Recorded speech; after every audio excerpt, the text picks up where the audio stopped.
ఇది అయిపోయింది.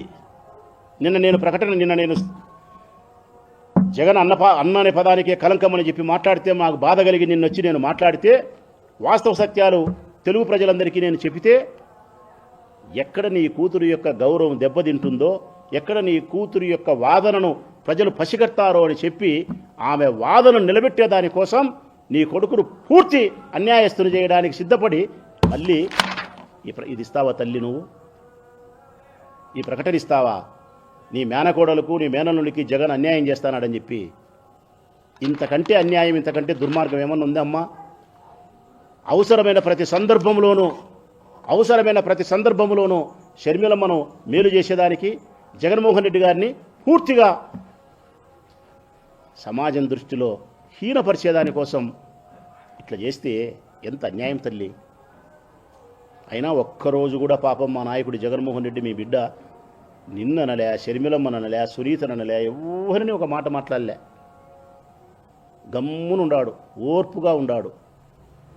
ఆయన ఇంకొక మాట కూడా చెప్పినాడు, నేను ఏమైతే ప్రేమతో నా చెల్లెలకి ఇవ్వాలనుకున్నానో అది ఇప్పుడు ఇవ్వకూడదు అనుకుంటానా. కారణం ఇదిగో నా చెల్లెలు ఈ విధంగా చేస్తాంది కాబట్టి. కాంగ్రెస్ పార్టీలకు పోవడం కానీ, మన కుటుంబ విషయాలు రచ్చకి ఈడ్చడం కానీ, మన శత్రువును రాజకీయ ప్రత్యర్థులైనటువంటి చంద్రబాబు నాయుడుతో చేతులు కలపడం కానీ, ఇక్కడ జరిగే విషయాలు అక్కడికి ఉప్పు అందించడం కానీ, ఇవన్నీ జరిగిన తర్వాత నీ బిహేవియర్ బాగలేదు కాబట్టి నా అభిప్రాయాన్ని మార్చుకున్నా. కాకపోతే తిరిగి భవిష్యత్ కాలంలో నువ్వు పశ్చాత్తాప పడితే నేను తప్పకుండా నీ పట్ల అన్ననే ప్రేమను, మమకారాన్ని, కరుణను చూపిస్తా అని చెప్పినాడు. ఇంతే తప్ప మరొకటి నేనేమి ఇయ్యను చేయను అని కూడా చెప్పలేదు ఆయన. మరి ఇట్ట సందర్భాలలో ప్రతిసారి మీరు జగన్మోహన్ రెడ్డికి వ్యతిరేకంగా ప్రకటనలు చేస్తే తప్పు కాదమ్మా. నాలాంటి వ్యక్తులు జగన్మోహన్ రెడ్డి గారిని ప్రేమించే నాలాంటి వ్యక్తులు అందరూ కూడా ఇంత బయటకు వచ్చి మేము మాట్లాడుతున్నామంటే గన కారణం మా సహనం చచ్చిపోయింది. మా నాయకునికి సహనం ఉంది కానీ, మా జగన్కు సహనం ఉంది కానీ మాకు చచ్చిపోయింది తల్లి. ఇంకా మేము భరించలేకపోయే మేము మాట్లాడుతున్నాం. విశాఖపట్నం ఎయిర్పోర్ట్లో మాట్లాడింది షర్మిలమ్మ గారు. అన్ననే పదానికే కలంకము. అసలుకు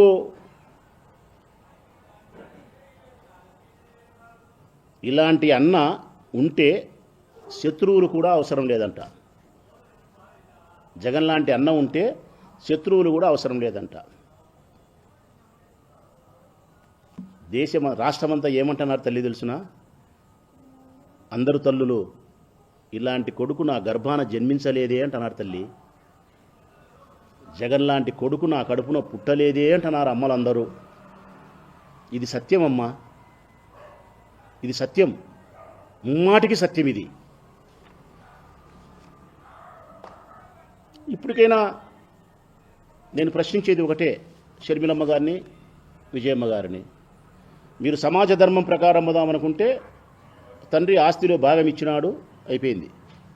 అన్న ప్రేమతో ఇస్తే తీసుకోవాలా, లేకుంటే వదిలేయాలా. అన్నకు వ్యతిరేకంగా శత్రువులతో చేతులు కలపడం అనేది తప్పు తల్లి. ఒక చిన్న ఎగ్జాంపుల్ చెప్తాను నీకు నేను. నా చిన్నమ్మ కూతురు ఉంది. మా చిన్నమ్మ కూతురు, మా అమ్మ చెల్లెలు కూతురు. మేము చాలా అన్యోన్యంగా ప్రేమగా ఉంటాం. ఒక తల్లికి పుట్టిన బిడ్డలాగే ఉంటాం మేము, మా చెల్లెళ్ళము. నాకు 3 చెల్లెళ్ళు, ఒక తమ్ముడు మా చిన్నమ్మకు. 15 సంవత్సరాల కిందట చిన్న చిన్న కుటుంబ సమస్యల వలన ఆస్తులుగా తల్లి, చిన్న చిన్న ఇగో సాటిస్ఫాక్షన్, ఒక చెల్లెలు ఒక తమ్ముడు వ్యతిరేకించినారు నన్ను. ఒక చెల్లెలు ఒక తమ్ముడు, 2 చెల్లెలు కాదు, ఒక చెల్లెలు ఒక తమ్ముడు వ్యతిరేకించినారు. వ్యతిరేకించి కొట్లాడినారు. రైట్, హక్కు ఉంది ఆ పాపకు, కొట్లాడచ్చు. తమ్మునికి హక్కు ఉంది, అలిగినాడు, మాట్లాడలే, రైట్, మంచిదే. కానీ ఒక దురదృష్టవ రోజు నా రాజకీయ ప్రత్యర్థి నన్ను చంపడానికి ప్రయత్నం చేసినటువంటి వరదరాజిరెడ్డి ఇంటికి వినారు. వాళ్ళ దగ్గరికి నన్ను చంపడానికి ప్రయత్నం చేసిన వరదరాజిరెడ్డి ఇంటికి పోయి వారితో చెలిమి చేసినారు. ఇప్పటికి 15-16 సంవత్సరాలైన తల్లి. వారి ముఖం నేను చూడలే. నా తల్లి మరణించినప్పుడు కూడా వాళ్ళు రావద్దనే కోరుకునే నేను. ఇంతే కదమ్మా. ఈ రాయలసీమలో, ఈ కడప జిల్లాలో ఎవరైనా, ఆంధ్రప్రదేశ్లో అయినా అంతే, ముఖ్యంగా మన రాయలసీమలో కడప జిల్లాలో అయితే మరీ ఎక్కువ. మన శత్రువులతో చేతులు కలిపి మన కుటుంబ గౌరవాన్ని బజారికి ఈడ్చి మన వ్యక్తిత్వాన్ని హననం చేసి మన నాశనాన్ని చెల్లెలు కోరుకుంటే, శత్రువుల కొంపకు పోతే ఇంతకంటే అన్యాయం ఉందా? సునీతమ్మ అయితే నేను మనస్ఫూర్తిగా చెప్తా ఉన్నా, ప్రపంచానికి తెలిసి చంద్రబాబు నాయుడుతో కలిసింది 2 సార్లు. ప్రపంచానికి తెలిసి సునీతమ్మ కలిసింది 2 సార్లు. ప్రజలారా, మనస్సాక్షిగా చెప్తాను నేను, మనసా వాచే కర్మేనా, ఈ ప్రపంచానికి తెలియకుండా సునీతమ్మ మరొక 19 సార్లు గెలిచింది. మరొక 19 సార్లు గెలిచింది చంద్రబాబు నాయుడును. కలిసిన ప్రతిసారి 1-1, కలిసిన ప్రతిసారి 1-1. ఈడ జరిగే ప్రతి విషయాలు చంద్రబాబు నాయుడు దగ్గరికి పోతాయి. షర్మిలమ్మ కలిసిందని నేను చెప్పలే, సునీతమ్మ. షర్మిలమ్మ అయితే ఒక్కరోజు కూడా చంద్రబాబు నాయుడు ప్రభుత్వాన్ని విమర్శించదు. చంద్రబాబు నాయుడు రాష్ట్ర ముఖ్యమంత్రి, అన్ని తప్పులు చేస్తున్నాడు, అన్ని మోసాలు చేస్తున్నాడు. విమర్శించాలంటే కాంగ్రెస్ పార్టీ రాష్ట్ర అధ్యక్షురాలుగా ప్రతిరోజు విమర్శించాలా? విమర్శించదు షర్మిలమ్మ. జగన్ విమర్శిస్తుంది. 100 మాటలు జగన్మోహన్ రెడ్డి గారిని విమర్శించేది, మళ్ళీ ఎవరన్నా ఏమన్నా కనుక్కుంటారని చెప్పి ఒక్క మాట అట్లనేది చంద్రబాబు నాయుడును. ఈ పిల్లి మొగ్గలన్నీ ఎవరు కనుక్కోలేరు తల్లి, ఎవరు కనుక్కోలేరు. ప్రజలందరికీ ఇవన్నీ ఎరుకే.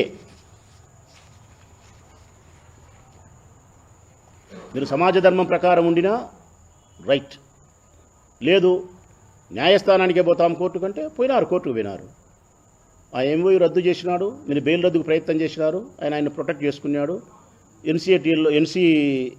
ఎన్సీఎల్టీలో ఆయన గెలిచినాడు, నేషనల్ కంపెనీ ట్రిబ్యునల్ లాలో ఆయన గెలిచినాడు. మీరు మళ్ళీ చెన్నై పైకోర్టులో వేసినారు, రైట్.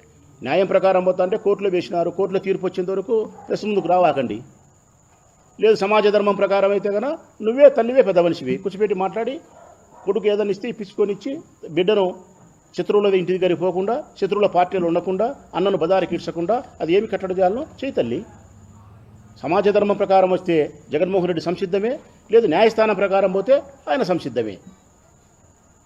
మరి న్యాయస్థానానికి పోయి మీరు ఆస్తుల విషయంలో భాగముందని అడిగిన తర్వాత ఆయన కుమారుడు సంపాదించుకునే ఆస్తుల్లో చెల్లెలు భాగముందని పోయింది. తండ్రి సంపాదించుకునే ఆస్తుల్లో కాదు, కొడుకు సంపాదించుకునే ఆస్తుల్లో 30 ఏళ్ళ తర్వాత పోయింది, నాకు భాగముంది నాకు అని. న్యాయస్థానాన్ని వినావు, న్యాయస్థానంలో తీర్పు వచ్చేందుకు ఉండు తల్లి షర్మిలమ్మ. విజయమ్మ గారు కూడా ఉండాలి అంతవరకు.